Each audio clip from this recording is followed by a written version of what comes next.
Hey, have you ever wondered how a cheap mic compares to a way more expensive audio setup, and if it's even worth to sacrifice the convenience and spend way more money on the audio setup? Then get a coffee and let's find out together. So you may be asking yourself, why should I listen to you? That's a valid question. I study acoustical engineering and I work at a microphone company, so I know a thing or two about microphones, but additionally I recorded a lot of music and I used all of this gear, so that's how I ended up with this setup and that's what you're hearing, so let's break it down. But before we do that, let's quickly focus on the cheaper setup. As you can see, I'm currently wearing the DJI Mic Mini. It's a small wireless microphone which connects directly to your camera, and I'm wearing it to my chest, which is supposed to be the best or optimal position for lavalier-like microphones. It's quite annoying when you see some people clipping them on the collar or putting them in the wrong places, because that's actually degrading the sound of a microphone quite a lot. Now I'm gonna put this microphone down, and that's how the DJI sounds like. I'm talking straight into the camera, so it's picking my voice and some of my chest resonances. But obviously I think this mic sounds way better, so let's go back to this one. So yeah, I get it. You see the wireless mics all over the social media and YouTube, and of course, they serve a purpose. They're small, easy to use, and they deliver a decent enough result. But I still believe that if you're investing a lot of money into cameras, lenses, and all the other equipment, your professional audio shouldn't be neglected nor replaced with cheap wireless microphones. If I still haven't convinced you, let's do a quick A/B comparison. Now I'm talking through my expensive setup, that's how it sounds like, and that's basically what you were hearing throughout the whole video. And now let's quickly switch to the wireless microphone. That's how it sounds like.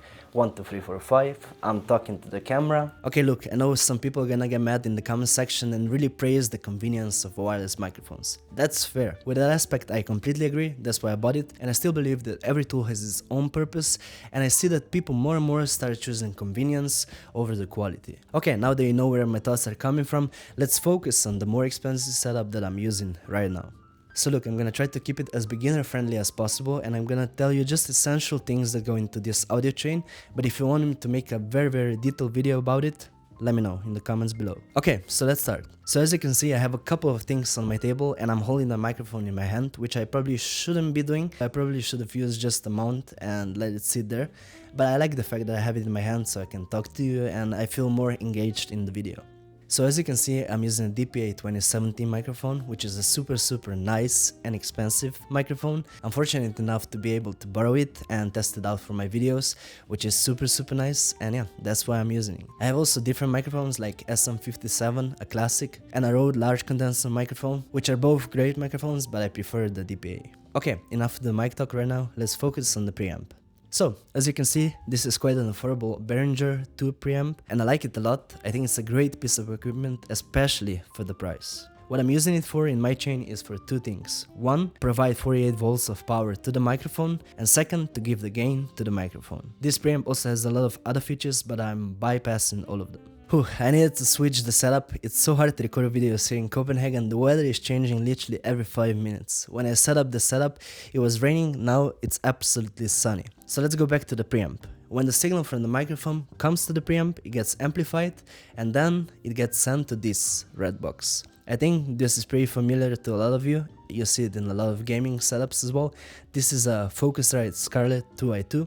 I think it's 3rd gen, so not the latest edition. What I'm using it for is just for 80 conversion and nothing else. I'm super fortunate to have the preamp separately, so I'm giving the gain purely from the preamp and not from the Scarlett itself. I think the preamps in the Scarlett are not that good, so I'm trying to avoid it. That's basically almost the end of the chain. Now, digital signal captured by the sound card, I'm sending it to my computer, where I'm recording it using Ableton Live, which is my digital audio workstation of choice. You can do it also with Logic or Reaper. That's the free alternative, and it should work beautifully. Later in post-processing, I'm doing some minor EQ adjustments and a bit of compression, but this deserves its own video because it's quite complex. When I'm happy with how the recordings sound like, I just simply export them and bring to DaVinci Resolve. Here, I just basically sync them with my camera audio, which I record always in case something goes wrong in the chain. And that's basically it. I do this process at the beginning, and then I edit my video how I would normally. So, I hope you found this little comparison useful and it gave you some insight and you learned something. Please subscribe if you liked the video and comment down below if you have any questions or things you want me to discuss in the next video. Thank you guys for watching and see you in the next one.